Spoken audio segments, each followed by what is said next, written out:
तो पार्ट 2 मानव जनन human reproduction, ये हम लोग का चैप्टर चल रहा था मानव जनन ह्यूमन रिप्रोडक्शन। इसमें सबसे पहले हम लोगों ने एक क्या समरी देखा था, समरी के रूप में पूरे चैप्टर को पढ़ा था कि जनन क्या होता है, जनन में क्या क्या चीज़ें आती हैं, पूरा एक समरी देखा था। अगर याद हो तो सबसे पहले मैंने बताया था कि जो मनुष्य होता है वो एक लिंगी प्राणी होता है, यानी कि उसमें नर भाग और मादा भाग अलग अलग पाए जाते हैं। मनुष्य में नर प्राणी को पुरुष कहते हैं और मादा प्राणी को स्त्री कहते हैं। नर से नर जननांग का निर्माण होता है, मादा से नर में नर जननांग पाया जाएगा और मादा में मादा जननांग पाया जाता है। नर में नर जननांग से क्या बनता था, नर युग्मक, और मादा जननांग में क्या बनता था, मादा युग्मक। नर युग्मक के बनने की प्रक्रिया को क्या कहते थे, युग्मक जनन कहते थे, जिसमें शुक्राणु का निर्माण होता था या शुक्राणु जनन कहते थे। तो ये सारी चीज़ें हम लोगों ने पढ़ा था।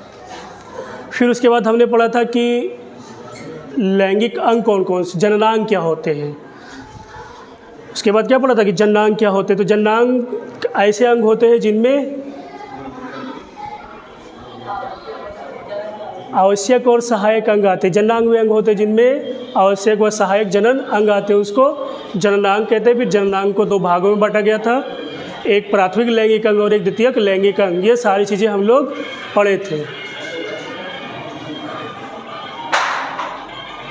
यादव जी आज कुछ है? अच्छा, कुल्फी वाला, ठीक है, इधर ध्यान दो। तो अध्याय 2 मानव जनन। मानव जनन के अंतर्गत आज हम लोग पढ़ेंगे नर जनन तंत्र के बारे में। तो जो नर जनन तंत्र होता है वो नर में कहाँ पर, मनुष्य में नर में पाया जाएगा। कहाँ पर पाया जाता है, तो सुरुड़ी क्षेत्र के नीचे। कहाँ पर पाया जाता है, सुरुड़ी क्षेत्र में पाया जाता है, पेल्विस रीजन में पाया जाता है। नर जनन तंत्र कहाँ पाया जाता है, सुरुड़ी क्षेत्र, पेल्विस रीजन। कमर से निचला, कमर के नीचे का जो हिस्सा होता है वो कहलाता है पेल्विस रीजन, सुरुड़ी क्षेत्र। तो नर जनन तंत्र कहाँ पाया जाता है, सुरुड़ी क्षेत्र में पाया जाता है। और नर जनन तंत्र के अंतर्गत सारे अंगों के नाम दिए गए, कौन कौन से अंग आते हैं। तो सबसे पहले आता है वृषण कोश, सबसे बाहरी हिस्सा होता है। ये आपको यहाँ पर दिया है, ये यहाँ से होता है। सबसे बाहर क्या होता है, वृषण कोश होता है, जिसको स्क्रोटम कहते हैं। फिर एक जोड़ी क्या होता है, वृषण पाया जाता है। तो एक इधर है और एक इधर है, तो एक जोड़ी का मतलब दो वृषण पाया जाता है। ठीक उसी प्रकार अनेक शुक्रवाहिकाएँ पाई जाती हैं। शुक्रवाहिकाएँ यहाँ पर होती हैं, ये वाली, यहाँ से निकलेंगी वृषण जालक, अधि वृषण जालक से शुक्रवाहिकाएँ। फिर अधिवृषण पाया जाता है, ये वाला हिस्सा अधिकुंडलित होता है, आगे बताऊंगा भी अधिवृषण क्या होती है। 2 शुक्रवाहिनियाँ पाई जाती है, 2 शुक्राशय पाए जाते हैं, स्खलन वाहिनी पाया जाता है, मूत्रमार्ग होता है, प्रोस्टेट ग्रंथि होता है और कॉपर ग्रंथि हो जाती है, इसको कहते हैं बल्बोयूरेथ्रल ग्रंथि, और होता है शिशन। तो यहाँ पर अगर हम फिगर की बात करें तो सबसे पहले आपका है वृषण कोश जो बाहर होता है, बाहर, फिर आपका है वृषण, फिर है वृषण जालक, फिर अधिवृषण, फिर है शुक्रवाहिकाएँ, फिर है शुक्रवाहिनियाँ, जो कि इधर कहाँ लिखा है, लिखा ही नहीं है, ये लिखा हुआ है शुक्रवाहिका, फिर ये लिखा हुआ है शुक्रवाहिनियाँ है। फिर उसके बाद ये वाला हिस्सा कहलाता है मूत्राशय, ये कहलाता है शुक्राशय। ये भी 2 होंगे, एक इधर और एक इधर। शुक्राशय के बीचों बीच में यहाँ पर पाया जाता है स्खलन वाहिनी। फिर उसके बगल में 2 ग्रंथियाँ होती हैं जिनको कहते हैं प्रोस्टेट ग्रंथि। प्रोस्टेट ग्रंथि की जस्ट नीचे पाई जाती है कॉपर ग्रंथि, जिसको कहते हैं बल्बोयूरेथ्रल ग्रंथि भी कहते हैं। बल्बोयूरेथ्रल ग्रंथि इसलिए कहते हैं क्योंकि ये बल्ब के आकार का होता है। फिर बीच से आपका मूत्रमार्ग है और फिर है आपका शिशन, और इसको पेनिस कहते हैं। ये सारी चीज़ें आपकी पाई जाती है नर जनन तंत्र के अंतर्गत। तो सबसे पहले हम बात करें वृषण कोश की। तो वृषण कोश क्या होता है, वृषण कोश एक प्रकार का क्या कहते हैं, पतली ढीली नम त्वचा के रूप में होता है, और ये एक खोल जैसा होता है, कवर टाइप का होता है, जिसके अंदर क्या होते हैं, दोनों वृषण सुरक्षित होते हैं। और वृषण कोश में ही क्या होते हैं, दोनों वृषण सुरक्षित होते हैं, और ये शरीर के बाहर होता है। वृषण क्या होता है, शरीर के बाहर होता है, वृषण कोश के अंदर। तो शरीर के बाहर क्यों होता है, क्योंकि जो शुक्राणु होते हैं, स्पर्म होते हैं, उनको वृद्धि करने के लिए और क्रियाशील रहने के लिए हमारे शरीर के तापमान से 2 से 3 डिग्री सेल्सियस कम तापमान चाहिए। इसलिए वृषण कोश वृषण के बाहर होता है, क्योंकि हमारे शरीर का तापमान होता है 37 डिग्री सेल्सियस। जबकि वृषण कोष जो होता है, जिसके अंदर क्या है, वृषण है, वृषण में क्या होता है, शुक्राणु का निर्माण होता है। तो शुक्राणुओं को गति करने के लिए और वृद्धि करने के लिए, एक्टिव रहने के लिए उनको हमारे शरीर से 2 से 3 डिग्री सेल्सियस कम का तापमान चाहिए। तो वृषण कोष क्या होते हैं, इसीलिए शरीर वृषण कोष के अंदर, वृषण शरीर के बाहर होते हैं। किसके अंदर होते हैं, वृषण खोल के अंदर होते हैं। तो ये था आपका वृषण कोष, जो कि मैं पहले ही बता चुका हूँ सारी चीज़ें। आज हम लोग पढ़ेंगे एक जोड़ी वृषण के बारे में। तो हेडिंग डालो वृषण।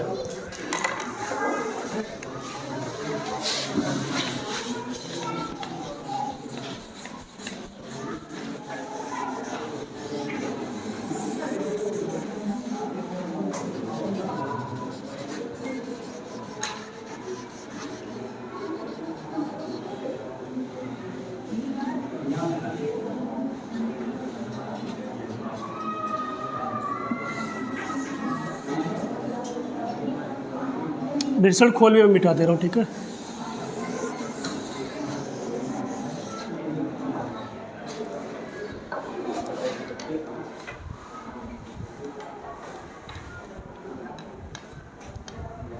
सबसे पहले हम किसके बारे में पढ़ेंगे आज, एक जोड़ी वृषण के बारे में पढ़ेंगे। वृषण कोष में सबसे इम्पोर्टेंट चीज़ क्या है कि इसके अंदर वृषण सुरक्षित होते हैं, वृषण खोल के अंदर। और वृषण जो होता है वो शरीर के बाहर होता है, वृषण के अंदर क्यों बाहर होता है, क्योंकि इसके अंदर क्योंकि वृषण के अंदर शुक्राणुओं का निर्माण होता है। शुक्राणु को वृद्धि करने के लिए या एक्टिव रहने के लिए 2 से 3 डिग्री सेल्सियस टेम्परेचर हमारे शरीर से कम चाहिए, इसलिए वो शरीर के बाहर होता है। अब हम बात करते हैं एक जोड़ी वृषण की। वृषण को इंग्लिश में कहते हैं टेस्टिस, पेयर ऑफ टेस्टिस। इनकी संख्या जो होती है हमारे शरीर में 2 होती है। कितनी होती है, 2, 1 और 2। और हमारे सिलेबस में वृषण के बारे में सूक्ष्मदर्शीय संरचना पूछा है। कैसा पूछा है, सूक्ष्मदर्शीय संरचना पूछा है। तो वृषण को जब हम कट करके देखते हैं तो कुछ ऐसी संरचना आपको दिखाई देगी। तो वृषण के बारे में सबसे पहले कुछ चीज़ें देखते हैं। वृषण कैसा होता है, तो अंडाकार गुलाबी रंग का होता है, पहली बात तो ये। दूसरी बात, अगर इसकी लंबाई की बात करें तो 4 से 5 सेंटीमीटर इसकी लंबाई होती है। और चौड़ाई की बात करें तो 2 से 3 सेंटीमीटर इसकी चौड़ाई होती है। तो पहली बात हमने क्या देखा कि ये कैसा होता है, अंडाकार होता है और गुलाबी रंग का होता है। और इसकी लंबाई 4 से 5 सेंटीमीटर होती है, चौड़ाई 2 से 3 सेंटीमीटर होती है। तीसरी बात देखें जो मोस्ट इम्पॉर्टेंट है कि वृषण के अंदर, वृषण में नर युग्मक, कौन सा युग्मक, नर युग्मक, जिसको कहते हैं शुक्राणु का निर्माण होता है। ये 3 बातें सबसे पहले आपको इसकी पता होनी चाहिए कि सबसे पहले तो ये पता होना चाहिए कि वृषण कहाँ पाया जाता है। तो वृषण पाया जाता है वृषण कोष के अंदर। फिर दूसरी बात, शरीर के बाहर होता है। क्यों बाहर होता है, क्योंकि शुक्राणु को वृद्धि करने के लिए या एक्टिव रहने के लिए हमारे शरीर से 2 से 3 डिग्री सेल्सियस कम तापमान चाहिए। तीसरी बात वृषण के बारे में है कि अंडाकार होता है, गुलाबी रंग का होता है, इसकी लंबाई 4 से 5 सेंटीमीटर होती है, चौड़ाई 2 से 3 सेंटीमीटर होती है। और वृषण में नर युग्मक यानी कि शुक्राणु का निर्माण होता है। ये मोस्ट इम्पॉर्टेंट बात है इसका। अब हम देखते हैं कि एक वृषण के अंदर क्या क्या पाया जाता है। वृषण जो होता है वो 2 सघन संयोजी ऊतक से घिरा होता है। 2 सघन संयोजी ऊतक से क्या होता है, घिरा होता है। ट्यूनिका वेजिनेलिस और ट्यूनिका एल्ब्यूजिनिया। तो ये जो बाहर का हिस्सा होता है, बाहर का हिस्सा, ये वाला हिस्सा क्या कहलाता है, tunica vaginalis, vaginalis, tunica vaginalis. अब बीच में कोई तो वृषण जो होता है वो तो सघन संयोजी ऊतक द्वारा घिरा होता है। जो सबसे बाहरी आवरण होता है जो पतला होता है, कैसा होता है? बाहरी आवरण पतला होता है, जिसको कहते हैं ट्यूनिका वेजिनेलिस। और जो अंदर की तरफ होता है मोटा आवरण होता है, धसा होता है, उसको कहते हैं ट्यूनिका एल्ब्यूजिनिया। Tunica albuginea. तो क्या हमने देखा कि जो वृषण होता है वो दो सघन संयोजी ऊतक द्वारा घेरा होता है। एक जो बाहरी आवरण होता है उसको कहते हैं ट्यूनिका वेजिनेलिस, जो पतला होता है, और जो अंदर की तरफ होता है, धसा होता है, मोटी भित्ति होती है, उसको कहते हैं ट्यूनिका एल्ब्यूजिनिया। ट्यूनिका वेजिनेलिस और ट्यूनिका एल्ब्यूजिनिया के मध्य में खाली स्थान होता है। क्या होता है? खाली स्थान नहीं, इसको हम कह सकते हैं कि ट्यूनिका वेजिनेलिस और ट्यूनिका एल्ब्यूजिनिया के बीच में दरो भरा होता है। जो खाली स्थान होता है उसमें क्या भरा होता है? दरो भरा होता है। Tunica vaginalis, tunica albuginea.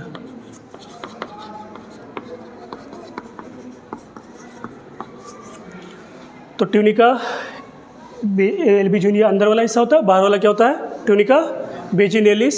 एक पतला होता है बाहर वाला, अंदर वाला मोटा होता है। तो इन दोनों के बीच में क्या होता है? खाली स्थान होता है। खाली स्थान में क्या भरा होता है? दरो भरा होता है। उस दरो को कहते हैं देह गुहा दरो। देह गुहा दरो कहते हैं, या इसको कहते हैं सिलोमिक फ्लूइड।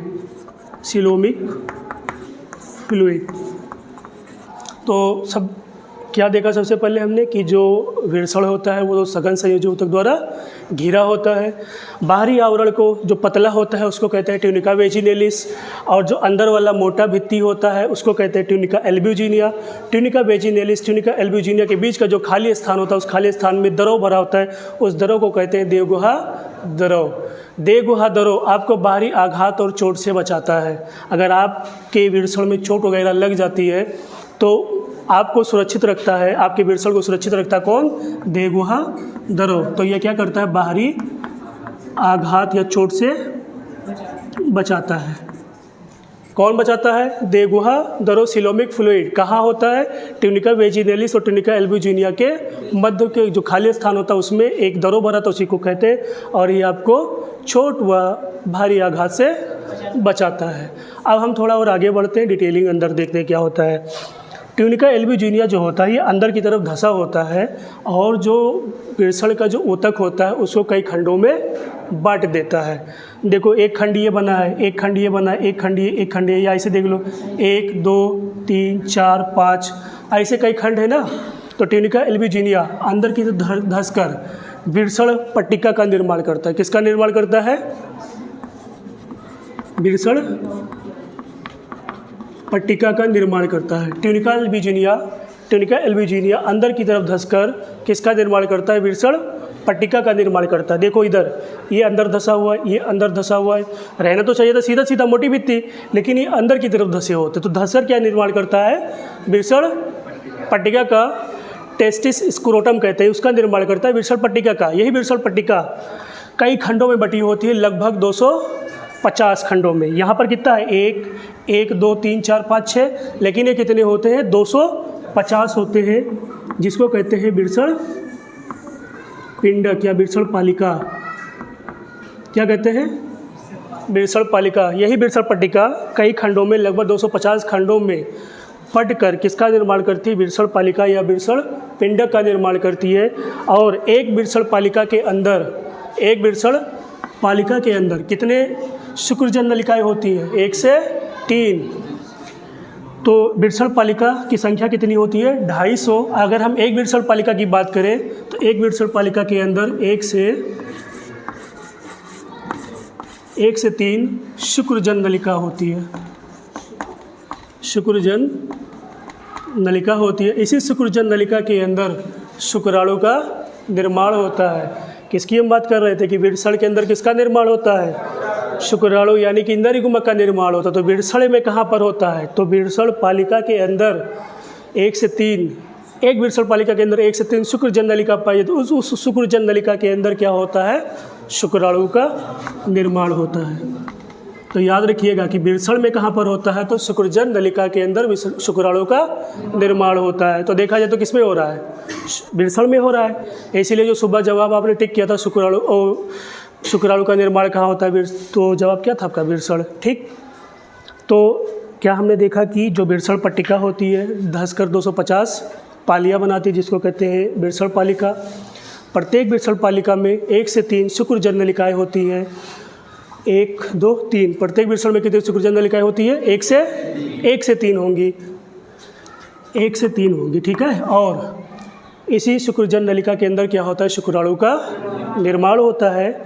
और जो खाली स्थान बच गया, यहाँ पर देखो खाली स्थान बच गया ना, ये खाली स्थान बच गया, इन खाली स्थान को कहते हैं अंतराली अवकाश। क्या कहते हैं इनको, अंतराली अवकाश। अवकाश का मतलब खाली स्थान, इंटरस्टिशियल स्पेस,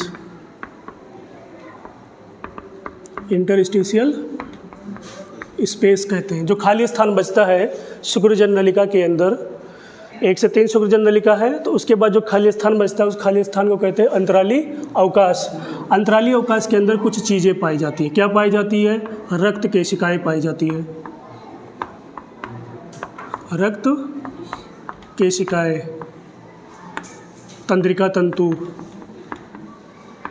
तंत्रिका तंत्र पढ़े हो ना, तंत्रिका तंतु, और लीडिक कोशिका पाया जाता है। ये मैं मिटा दे रहा हूँ, ठीक है। क्या पाया जाता है, लीडिक कोशिका पाया जाता है, डिग नहीं पढ़ना, डिग, लीडिक कोशिका पाई जाती है। अब इनका हम थोड़ा सा काम बूत देखते क्या क्या काम है। तो शुक्रजन नलिका के अंदर जो खाली स्थान बच जाता है उस खाली स्थान को क्या कहते हैं, अंतराली अवकाश कहते हैं, इंटरस्टिशियल स्पेस कहते हैं। अंतराली अवकाश के अंदर क्या पाया जाता है, रक्त केशिकाएँ पाई जाती है, तंत्रिका तंतु पाया जाता है और लीडिक कोशिका पाई जाती है। जो ब्लड का आदान प्रदान है खून के ही माध्यम से क्या होगा, पोषण वगैरह उसको मिलेगा, किसको, वृषण को। अब वृषण में किसका निर्माण होता है, शुक्राणु का, तो उसको भी तो ऊर्जा चाहिए। तो वह सारी चीज़ें किसके माध्यम से जाएंगी, रक्त केशिकाएँ के माध्यम से। दूसरा है तंत्रिका तंतु, नर्व सेल। पूरे शरीर में एक जाल फैला होता है जिसको तंत्रिका तंतु कहते हैं। तो मान लो कि वृषण में क्या हो जाए, इन्फेक्शन हो जाए, चोट लग जाए, कुछ भी हो जाए, तो दर्द का एहसास होगा, आपको एहसास कराएगा कि आपको कुछ ना कुछ दिक्कत है। तो वो जो एहसास कराता है, कौन कराता है, तंत्रिका तंतु। कुछ भी हो जाएगा वृषण में तुरंत आपको एहसास होगा, बहुत सेंसिटिव पार्ट होता है, तो तुरंत आपको एहसास होगा। तो कौन एहसास कराता है वहाँ पर, तंत्रिका तंतु। कहाँ पर पाया जाता है, अंतराली अवकाश में। अंतराली अवकाश कहाँ पाया जाता है, शुक्रजन नलिका के अंदर जो खाली स्थान बचता है। शुक्रजन नलिका कहाँ पाई जाती है, तो वृषण पालिका को ही तो कहते हैं। एक के अंदर होती सारी चीज़ें। तो लीडिक कोशिका को देखते हैं। तो लीडिक कोशिका को और एक नाम से जानते हैं, बताओ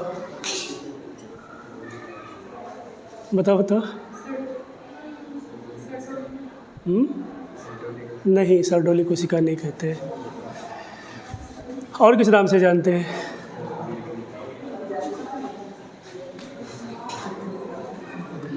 लीडिक कोशिका के अंदर कुछ हार्मोन का स्राव होता है। किसका अंदर स्राव होता है, कुछ हार्मोन का स्राव होता है, जिसको कहते हैं ICSH और LH हार्मोन। लीडिक कोशिका क्या करता है, हार्मोन का निर्माण करता है, स्राव करता है। कौन से हार्मोन का, इंटरस्टिशियल सेल स्टिमुलेटिंग हार्मोन या ल्यूटिनाइजिंग हार्मोन। 2 प्रकार का हार्मोन होता है, इंटरस्टिशियल सेल स्टिमुलेटिंग हार्मोन और ल्यूटिनाइजिंग हार्मोन। ये 2 हार्मोन निकलते हैं कहाँ पर, लीडिक कोशिका से। यही 2 हार्मोन किसका स्राव करते हैं, नर हार्मोन टेस्टोस्टेरोन का। ऐसे ही नहीं निकलेगा वो, तो टेस्टोस्टेरोन हार्मोन का स्राव कौन करता है, लीडिक कोशिका करती है। किसके थ्रू, ICSH और LH हार्मोन के प्रेजेंस में। और इनको कौन प्रेरित करता है कि आप ये सारी चीज़ें करिए, तो हमारी अग्र पीयूष ग्रंथि से स्रावित यही हार्मोन, ICSH और ल्यूटिनाइजिंग हार्मोन। तो ये 2 प्रकार का हार्मोन यहाँ पर है, कौन सा, ICSH और ल्यूटिनाइजिंग हार्मोन। इसका फुल फॉर्म होता है इंटरस्टिशियल सेल स्टिमुलेटिंग हार्मोन और ल्यूटिनाइजिंग हार्मोन। यहाँ से कौन सा हार्मोन निकलता है, टेस्टोस्टेरोन हार्मोन का काम क्या होता है? जो नर के लक्षण हैं कि आप नर की तरह दिखाई देते हैं, मेल की तरह दिखते हैं, दाढ़ी मूंछ का आना, आवाज़ का भारी होना, शरीर विकसित होना, वो सब कौन डिसाइड करता है? Testosterone hormone. साथ ही साथ शुक्राणु बनने को कौन प्रेरित करता है? Testosterone hormone. इनको कौन प्रेरित करता है? तो अंतराली अवकाश से स्रावित हार्मोन लीडी कोशिका से इंटरस्टिशियल सेल स्टिमुलेटिंग हार्मोन और ल्यूटिनाइजिंग हार्मोन। अब थोड़ा सा और आगे चलते हैं। जो शुक्रजन नलिका होती है, इसके अंदर क्या होता है? शुक्राणु का निर्माण होता है। तो शुक्रजन नलिका के अंदर दो प्रकार की कोशिका पाई जाती है। एक होता है शुक्रजन कोशिका, जिसमें निर्माण होता है शुक्राणुओं का। शुक्रजन कोशिका में किसका निर्माण होता है? शुक्राणुओं का। और दूसरा पाया जाता है सर्टोली कोशिका। सर्टोली कोशिका का काम होता है शुक्राणुओं को अवलंबन देना, यानी कि उनको सहारा देना, सुरक्षा प्रदान करना और पोषण प्रदान करना, न्यूट्रिशन देना। तो सर्टोली कोशिका एग्जाम में बार बार पूछता है। तो सर्टोली कोशिका का काम क्या होता है? शुक्राणुओं को पोषण देना, उनकी सुरक्षा करना और उनको सहायता करना, या कह सकते हो कि बैलेंस देना, कि उनका बैलेंस बना रहे। ये सारा काम होता है सर्टोली कोशिका का। ये पूरा डिटेल था आपका वृषण के बारे में।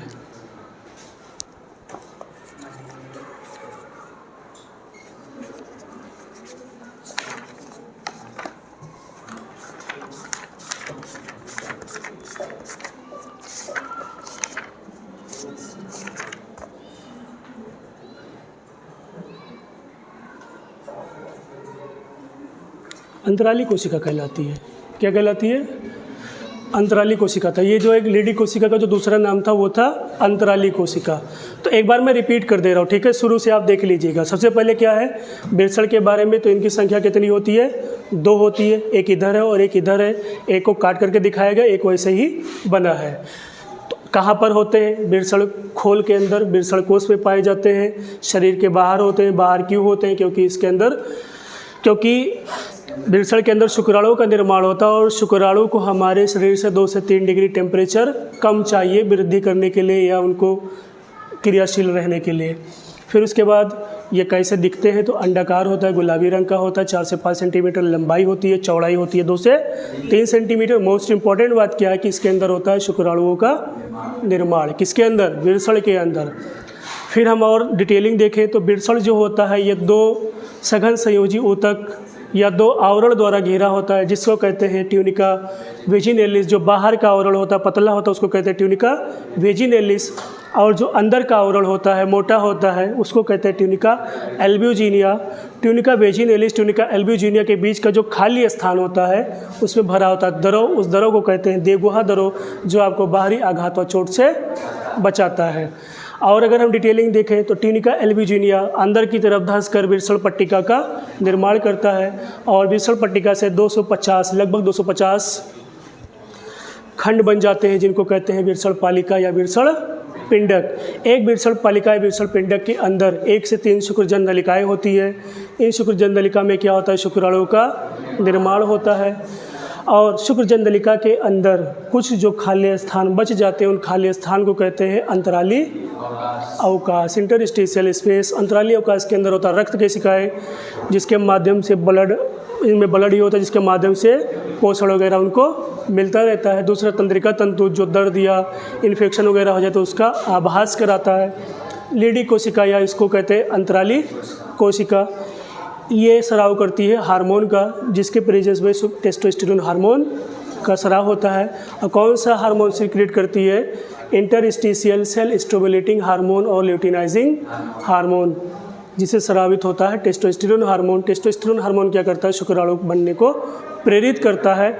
साथ ही साथ द्वितीयक लैंगिक लक्षण, दाढ़ी मूंछ का आना, आवाज़ भारी होना, शरीर विकसित होना, वो सब कौन डिसाइड करता है? टेस्टोस्टेरोन हार्मोन डिसाइड करता है। और शुक्रजन नलिका के अंदर 2 कोशिका पाई जाती है। जननिक उपकला की एक स्तर पाई जाती है, जिसमें 2 कोशिका होती है। एक होता है शुक्राणु जन कोशिका है, शुक्रजन कोशिका, जिसके अंदर होता है शुक्राणुओं का निर्माण। दूसरा है सर्टोली कोशिका, इसको अवलंबन कोशिका भी कहते हैं। सर्टोली कोशिका का काम होता है शुक्राणुओं को पोषण प्रदान करना, सहायता देना और सुरक्षा प्रदान करना। ये था आपका विरसड़ के बारे में कंप्लीट डिटेलिंग, और इसके बारे में नोट्स में ग्रुप में भेज दिया, वहाँ से आप उसको लिख लीजिएगा पूरा कंप्लीट। कल हम लोग पढ़ेंगे अधिविरसड़ के बारे में। अब आप लोग जा सकते हैं। हाँ, लिखना चाहो लिख लो इसको।